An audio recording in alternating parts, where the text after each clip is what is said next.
Here is The Slice. Welcome to The Slice, where we hack up the new releases and serve you the commentary. Serving up a slice of It Lives Inside, rated PG-13. Now I can hear the commentary. It's just PG-13. That's true, but then again, so was The Ring. The interesting thing about this movie is that it's about an Indian family with a ton of cultural references. What's it about? Our lead is a young Indian girl who is going to high school for the very first time.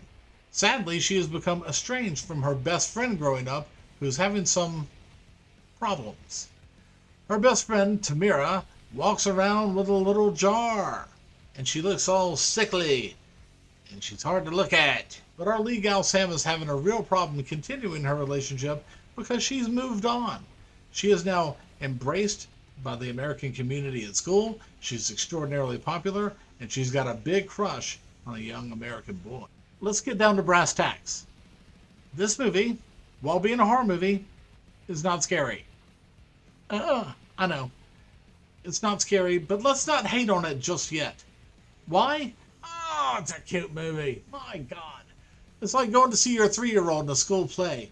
You don't want to go again, but it's a lot of fun to watch. These folks are trying really hard to put together a good film, and for the most part, they have the tension correct. They have a good storyline. They have quality acting. The cinematography is very, very good. And they take their best stab at trying to scare you without actually scaring you. It's kind of like the director's mother was standing next to the camera going, "Oh, okay, well, you stop right here. You're going to scare people." Yeah, that's the idea.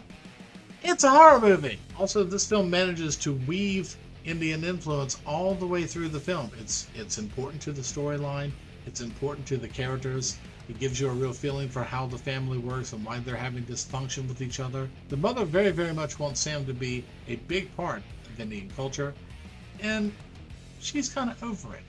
Her father, on the other hand, loves her to death. Good-natured guy. Very funny. Sam can do no wrong. You really, really like this guy. The most surprising part to me is that they actually have a practical creature.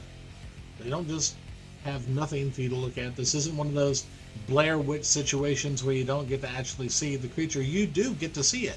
It's a practical creature. You can actually see how it works, and they did a really good job of making this creature. It's incredibly interesting looking. You don't get to see it for a very long time, but what you do see is effective. Now, the basis from the film comes from Indian mythology. They weave that very well through the entire story, so you know all about the demon before you have to face it. And while I don't want to ruin anything, that thing that she's holding in the jar, young Tamira, while she's walking around, that might have the demon in it. You see, what it does is it lives inside. It lives because of the... Now I waste myself on you people. Let's get to the part that sort of freaked me out. Many people are going to be attacked by this demon. Sam is attacked by the demon. Tamara was like the second person to be attacked by the demon. Joyce gets attacked by the demon. The mom attacked by the demon. The dad, surprisingly, attacked by the demon. In fact, the entire movie is based on the fact that a young Indian kid was killed by this demon, and he left a book, a secret book. They found the book, and it has his initials on it, KC. I'm sure some of you are thinking of KC and the Sunshine Band. However, nobody in this film, as far as I could see, managed to shake their booty. However, the boy that our lead has the crush on, he's killed right before your eyes. He's picked up, and he's floating in the air, and he's screaming, because apparently it's killing him, right? And then she runs away and stops watching it, and the camera follows her. So, we don't know what that kill looked like. We don't see the final kill at all. Sadly, he is the only person in the movie that is actually killed. And we don't even get to see it. That is the extent of the horror that's going to horrify you when you go see this horror movie. Here are a short list of tropes that this film manages to have.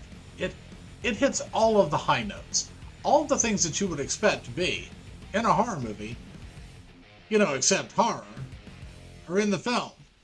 Here's what we got. I wrote it down in case I forgot. Let's see. Everybody's a tat. Check. Eyes are looking out of the closet. I got that. A fragile enclosure of the thing that's evil that you sure hope isn't going to break. It's being carried around in a jar. You tell me, what do you think happens? They break the damn jar. What about the care and feeding of this demon?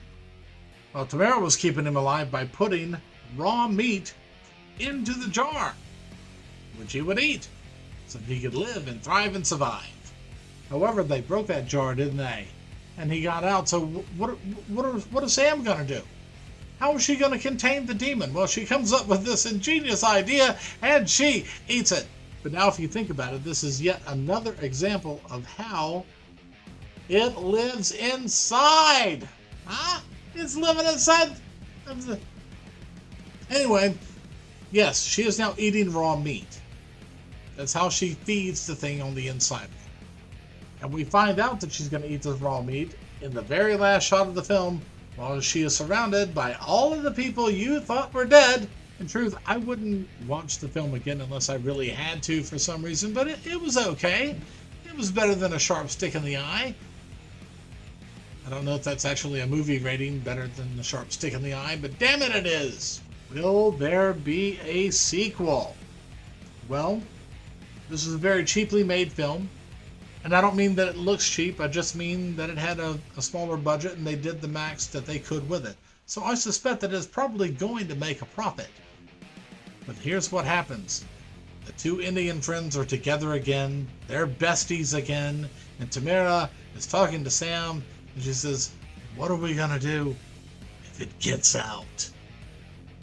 And Sam says, no, I've been eating the red meat, everything is fine, nothing is gonna go wrong now. And then the camera closes in on her, and her face does, I don't know, because it goes black. So what is my rating on this film? I always have a max of 5 pizza slices that I rate movies on. In this case, I'm going to give this film 1.5 slices. So not a very big meal. But I do recommend you taking a look at it sometime when you're not really doing much else. It's not a bad film. You may get something out of it. Anyway, I'm Johnny. That was It Lives Inside. Thank you for watching this. Please feel free to comment and tell us what you think about the film. If you're liking this content, please follow, like, and subscribe.